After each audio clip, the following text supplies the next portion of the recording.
السلام علیکم MJTV میں خوش آمدید۔ آج کی اس ویڈیو میں ہم امریکہ اور رشیا کے درمیان مشکل اور پیچیدہ تعلقات کے بارے میں بات کریں گے۔ کولڈ وار سے لے کر آج تک ان دونوں سپر پاور نے عالمی تاریخ کا رخ موڑ دیا ہے۔ ان کی دشمنی تنازعات اور کارپوریشن دونوں کا باعث بنی ہے اور ان کا تعلق دنیا کے اہم ترین تعلقات میں سے ایک ہے۔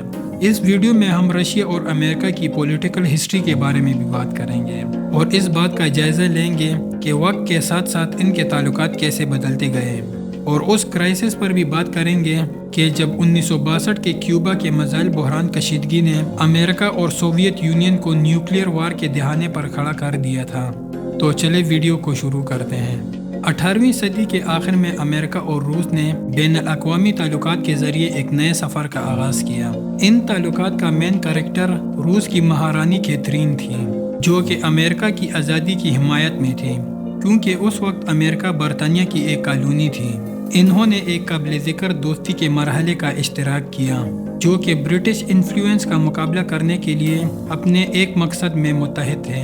اس دور کا اختتام 1807 میں ٹریٹی آف فرینڈشپ اور تجارت کے دستخط پر ہوا، جو کہ ان دونوں ملکوں کا پہلا رسمی معاہدہ تھا، جو کہ ان کی آزادی اور خود مختاری کی جدوجہد کے دوران بنایا گیا تھا۔ پھر امریکہ کی آزادی کے بعد 1867 میں ایک غیر متوقع موڑ اس وقت آیا جب امریکہ نے الاسکا کے علاقے کو روس سے محض صرف $7.2 ملین میں خریدا۔ امریکہ نے اپنا ایریا بڑھانے کے لیے الاسکا کو خریدا، جبکہ رشیا کو نقد رقم کی ضرورت تھی۔ یہ ایک قابل ذکر سفارتی کامیابی تھی، لیکن اس میں بھی دوستی سے زیادہ اقتصادی اور علاقائی مفادات شامل تھیں۔ پھر 20ویں صدی نے دوستی اور اختلافات دونوں کو جنم دیا۔ پہلی ورلڈ وار کے دوران امریکہ اور رشیا الائڈ پاور کے ارکان کی حیثیت سے کندھے سے کندھا ملا کر کھڑے ہوئے، مرکزی طاقتوں کے خلاف اپنی جنگ میں اتحاد کا احساس پیدا کیا۔ تاہم تبدیلی کی ہوائیں 1917 میں چلی، جب روسی انقلاب نے بولشیوک کو اقتدار ملایا، جس نے کمیونزم کو جنم دیا۔ اس نظریاتی تبدیلی نے امریکہ کے ساتھ اختلافات پیدا کیے، جہاں سرمایہ داری اور جمہوریت کے اصولوں کا راج تھا۔ امریکہ سمیت کئی ویسٹرن ممالک نے بولشیوک کی مخالفت کی اور یہاں تک کہ روسی خانہ جنگیوں میں مخالفین کی مدد کے لیے اپنی فوج بھیجی۔ اس کے بعد جب کمیونزم پوری دنیا میں پھیلنے لگی تو امریکہ اور بہت سے ویسٹرن ممالک احتیاط کے ساتھ سائڈ پر ہو گئے۔ اس کے بعد دوسری جنگ عظیم یعنی ورلڈ وار 2 میں ایک عجیب اور دلچسپ موڑ دیکھا گیا، جب امریکہ اور سوویت یونین متحد ہو کر ایک ہی مشترکہ دشمن نازی جرمنی کے خلاف لڑے۔ یہ اتحاد فرینکلن روزویلٹ، جوزف اسٹالن اور ونسٹن چرچل کی وجہ سے ہوا، ایک ایسی مشترکہ جنگ جس میں یہ دونوں ممالک ایک ہو کر دشمن کے خلاف لڑے۔ ایسا محسوس ہو رہا تھا کہ ان دونوں ممالک کے درمیان دوستی اور تجارت بہتر ہو جائے گی، مگر یہ دوستی صرف ایک لمیٹڈ ٹائم کے لیے تھی، اور پھر دوسری جنگ عظیم یعنی ورلڈ وار 2 کے بعد سرد جنگ یعنی کولڈ وار کو جنم دیا، جو کہ 1947 سے 1991 تک ہوئی۔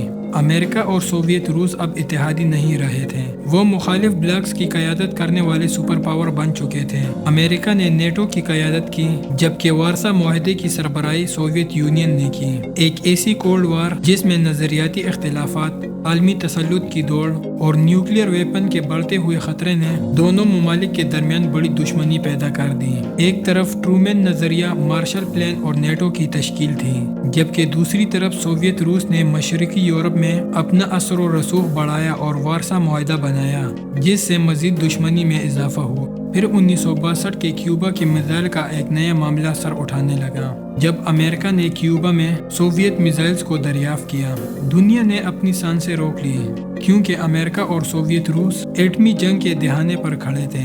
یہ ان کے تعلقات کی سب سے نازک حالت تھی۔ پھر بھی ان کے درمیان کشیدگی کو کم کرنے کے لیے 1960 سے لے کر 1980 تک کوششیں کی گئیں۔ سالٹ یعنی اسٹریٹجک آرمز لمیٹیشن ٹاک اور ہتھیاروں کے کنٹرول کے معاہدے پر دستخط کیے گئے، اور یوں دنیا ایک بڑے ایٹمی جنگ سے بچ گئی۔ 1990 میں برلن وال کا گرنا اور سوویت یونین کی تحلیل نے سرد جنگ کا اختتام کیا۔